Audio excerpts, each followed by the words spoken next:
GHMC వసూలు చేస్తున్న ట్యాక్స్లను division అభివృద్ధికి విడుదల చేయాలన్నారు GHMC deputy floor leader corporator Koppula Narasimha Reddy.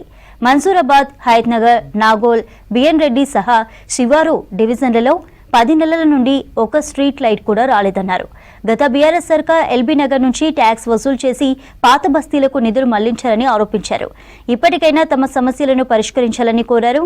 Hyderabad LB Nagar zonal commissioner office దగ్గర మన్సూరాబాద్ కార్పొరేటర్ నరసింహారెడ్డి ఆధ్వర్యంలో బీజేపీ కార్పొరేటర్లు ధర్నా చేశారు. జోనల్ కమిషనర్ హేమంత్ కేశవ్ పాటిల్ అడ్డుకొని సమస్యలపై వినతి పత్రం అందించారు. కార్పొరేటర్లు ట్రాఫిక్ జామ్ తోటి ఎంక్రోచ్మెంట్స్ ఉన్నాయి. ఒక రోజు కొట్టిపోయినారు, రెండో రోజు ఆపేశారు. చిన్న డబ్బాలు కూడా తీయలేని పరిస్థితి చేశారని మేము అందరం కూడా బాగా హ్యాపీ ఫీల్ అయినాం సార్. కానీ ఈ ఫోర్త్ మ్యాన్ నుంచి అయితే ఒక రూపాయి వస్తలేదు. ఎంత ఇబ్బంది. నిధులు లేవని చెప్పి టోటల్ మనకంటే ఎక్కువ దివాళీ తీసిపోయారు వాళ్ళు. హెచ్ఎండ్డబ్ల్యూఎస్ ఎవరన్నా ప్రజలు ముంగట రోడ్డు మీద పోతప్పుడు మాకు మీరు నిధులు ఇవ్వకపోతే, డెవలప్మెంట్ వర్క్ కాకపోతే మాకు ఇంకో సమస్య.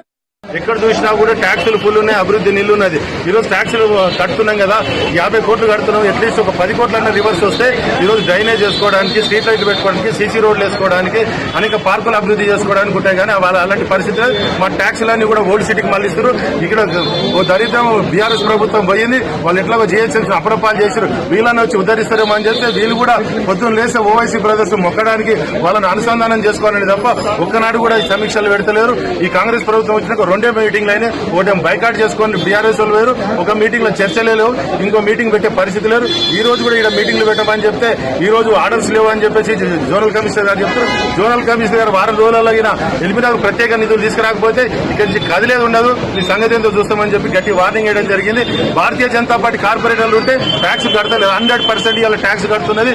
ఎల్బీనగర్ మొత్తం ఒకటే ఫస్టే జీహెచ్ఎంసీ మొత్తం 30 సర్కిల్ ఉంటే first circle 5 circle, LB Nagar circle, Saroornagar circle ముందు ఉండిగా కడతా ఉన్నాయి. అందుకని మా ట్యాక్సుల ద్వారా వచ్చినటువంటి నిధులు మాకు ఇవ్వాలని చెప్పేసి డిమాండ్ చేస్తున్నాం. లేని ఏడల ఇక్కడ పెద్ద ఎత్తున ఆందోళన చేస్తామని చెప్పి డిమాండ్